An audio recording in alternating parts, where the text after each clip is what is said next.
بسم اللہ الرحمن الرحیم رب اشرح لی صدری ویسر لی امری واحلل عقدۃ من لسانی یفقہوا قولی۔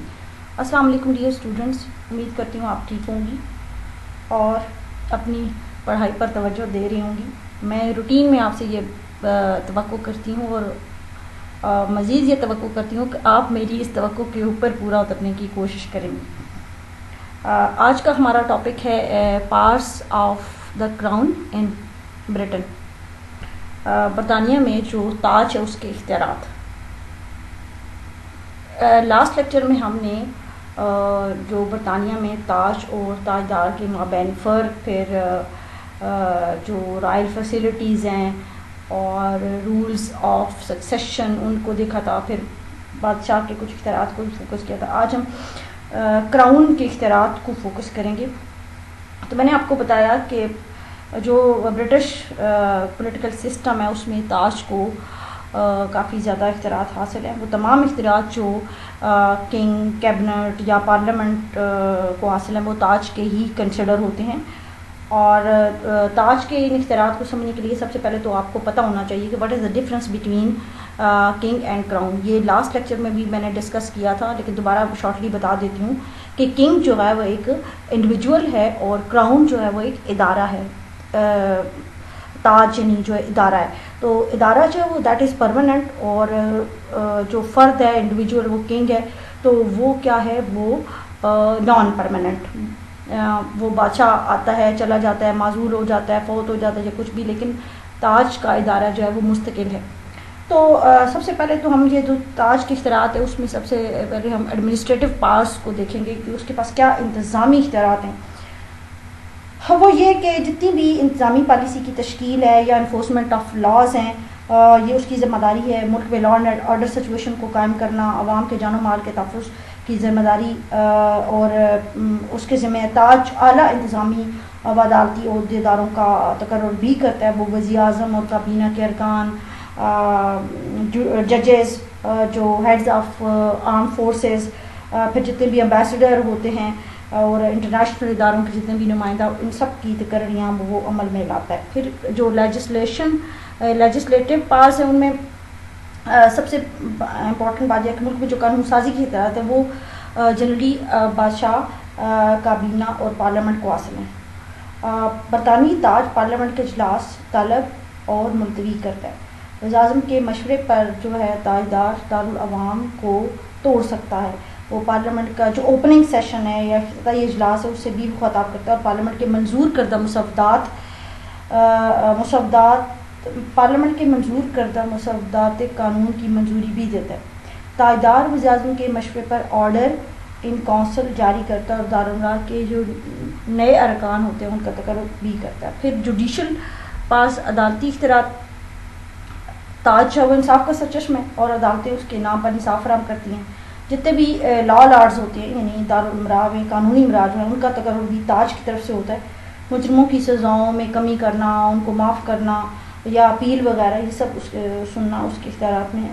اور اعلیٰ عدلیہ کے ججوں کی اپوائنٹمنٹ بھی تاج کرتا ہے۔ فارن افیئرس میں اگر آپ دیکھیں تو لاسٹ لیکچر میں بھی ہم نے ڈسکس کیا تھا کہ تاج جو ہے وہ دیگر ممالک میں سفیروں کا تقرر، بین الاقوامی اداروں میں نمائندوں کا تقرر جو ہے وزیر اعظم کی حمایت پر وہ تاجدار کرتا ہے۔ تاجدار غیر ملکی سفیروں کے اسناد و تقرری وصول کرتا ہے اور غیر ملکی سربراہان کا استقبال کرتا ہے۔ اب یہ جتنے بھی سارے اختیارات ہیں یہ ہیں تاج کے، لیکن ان کو استعمال تاجدار کر رہا ہے۔ برطانیہ کی جو فارن پالیسی ہے اس کا تعین اور دیگر ممالک سے تعلقات کا فیصلہ جو ہے وہ بھی تاج کرتا ہے۔ بیرونی ممالک سے جو معاہدے ہیں، وہ صلح و جنگ کے معاہدے ہیں، یہ سب فیصلے کرنا تاج کے ذمہ ہے۔ پھر ہی is the fountain of awards, وہ برطانیہ میں جو ہے اعلیٰ کارکردگی اور مختلف شعبے میں ملک و قوم کا نام روشن کرنے والے لوگوں کو اعزازات دیے جاتے ہیں۔ یہ اعزازات بھی تاجدار کابینہ کے مشورے پر عطا کرتا ہے۔ دارالمراہ کی رکنیت بھی وزیر اعظم کے مشورے پر تاجدار عطا کرتا ہے۔ پھر یہ ہے کہ تاج جو ہے he is the head of the church, وہ کلیسا کا بھی نگراں ہے۔ برطانوی تاج جو ہے وہ چرچ آف انگلینڈ کے کلیساؤں کا نگران ہے، اور اس حیثیت سے وہ آرک بشپ اور چرچ کے دیگر عہدیداروں کا تقرر بھی کرتا ہے۔ تاجدار کو انگلستان میں مذہب کا محافظ یعنی ڈیفینڈر آف دا فیتھ بھی کہتے ہیں، وہ چرچ آف انگلینڈ کا سربراہ بھی ہے۔ پھر اس سے کچھ دفاعی امور میں بھی اختیارات حاصل ہیں۔ تاجدار جو ہے وہ مسلح افواج کا سپریم کمانڈر ہے، وہ کابینہ کے مشورے سے تینوں جو افواج ہیں ان کے سربراہوں کا تقرر کرتا ہے۔ جنگ، صلح، امن کے معاہدے یہ سب کرنا اس کے ذمہ ہے۔ پھر فائنینشیل پاس ہیں، جتنے برطانیہ میں جو جتنے بھی مالیاتی اختیارات ہیں وہ تاج کو حاصل ہے۔ وزیر خزانہ ہر سال بجٹ منظوری کے لیے پارلیمنٹ کے روبرو پیش کرتا ہے، پارلیمنٹ کی منظوری کے بعد وہ بجٹ کی رسمی منظوری تاجدار دیتا ہے۔ یہ سب جو میں نے ابھی آپ کے سامنے ڈسکس کیے یہ basically these are considered as the powers of the crown, تاج کے اختیارات ہیں، ٹھیک ہے۔ اب ہم یہ دیکھیں گے کہ یہ جو تاج کے اختیارات ہیں ان کا استعمال یہاں پہ کون کر رہا ہے۔ میں نے آپ کو بتایا تھا کہ برطانیہ میں جو ہے بادشاہ جو ہے وہ برائے نام اختیارات کا حامل ہے اور ان اختیارات کو استعمال کوئی اور ادارے کرتے ہیں، ٹھیک ہے۔ تو اب ہم ان اختیارات کا استعمال دیکھیں گے، use of powers of the crown. تو سب سے پہلے ایڈمنسٹریٹو پاورز ہیں۔ تو انتظامی اختیارات میں اگر آپ دیکھیں تو تاج کے جتنے بھی انتظامی اختیارات ہیں ان کا استعمال کون کرتا ہے؟ کابینہ۔ تاجدار کابینہ کے مشورے پر جو میجورٹی پارٹی کا ہیڈ ہوتا ہے اس کو کابینہ کی تشکیل کی دعوت دیتا ہے اور صرف اسی صورت پہ کابینہ کو معزول کرتا ہے جب کابینہ پارلیمنٹ کا اعتماد کھو بیٹھے۔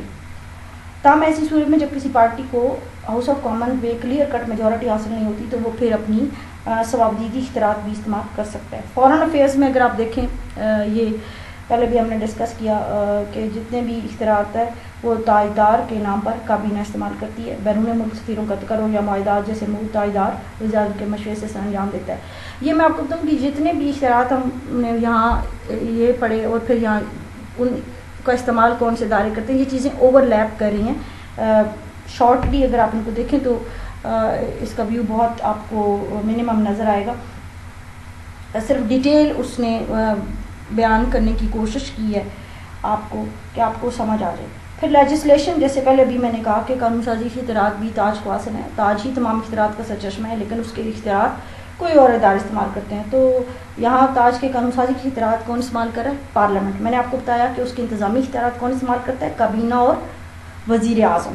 اور اس کے قانون سازی کے اختیارات کون استعمال کر رہا ہے؟ پارلیمنٹ۔ دستوری رواج کے مطابق 1707 سے لے کر اب تک تاجدار نے کسی بھی مسودہ قانون کو مسترد نہیں کیا، وہ پارلیمنٹ کے اجلاس کی طلبی اور التوا کا فیصلہ بھی وزیر اعظم کے مشورے سے کرتا ہے، حتیٰ کہ پارلیمنٹ سے جو تاجدار کے خطاب کا متن بھی ہے وہ بھی کابینہ تیار کرتی ہے۔ پھر تاجدار کو ہاؤس آف کامنس کو توڑنے کا بھی اختیار ہے، to dissolve the House of Commons. وہ تاجدار جو ہے دارالعلوم کو برخاست کرنے کے اختیار بھی وزیر اعظم کے مشورے سے استعمال کرے گا۔ پھر جوڈیشل پاس میں اگر آپ دیکھیں تو تاج کے ذاتی اختیارات کا استعمال کابینہ کا ایک اہم رکن لارڈ چانسلر استعمال کرتا ہے۔ پہلے یہ تھا، اب وہاں پر سپریم کورٹ کا ادارہ بھی جو ہے وہ اسٹیبلش ہو گیا۔ پھر دارالعمرہ کے ارکان کی تقرری، اس کا اختیار بھی تاجدار وزیر اعظم کے مشورے پہ کرتا ہے، یعنی جتنے بھی دارالعمرہ کے ارکان ہیں ان کی اپوائنٹمنٹس جو نئے بیچ میں ایڈ ہوتے ہیں۔ ان شارٹ یہ کہ تاج کے جتنے بھی اختیارات ہیں ان کا استعمال تاجدار کے نام پر کیا جاتا ہے لیکن ان کو استعمال کرتے ہیں کابینہ، وزیر اعظم اور پارلیمنٹ، ٹھیک ہے۔ یہ شارٹ سا آج ویو میں نے آپ کو دیا۔ نیکسٹ ہم دیکھیں گے causes for the survival of kingship in برطانیہ میں بادشاہ کی جو وجوہات ہیں، why monarchy is still surviving there, اس کی ریزنز ہم دیکھیں گے۔ تو آج یہاں پہ اینڈ کرتی ہوں۔ Take care, stay blessed and have a blessed and beautiful Pakistan. Take care, اللہ حافظ۔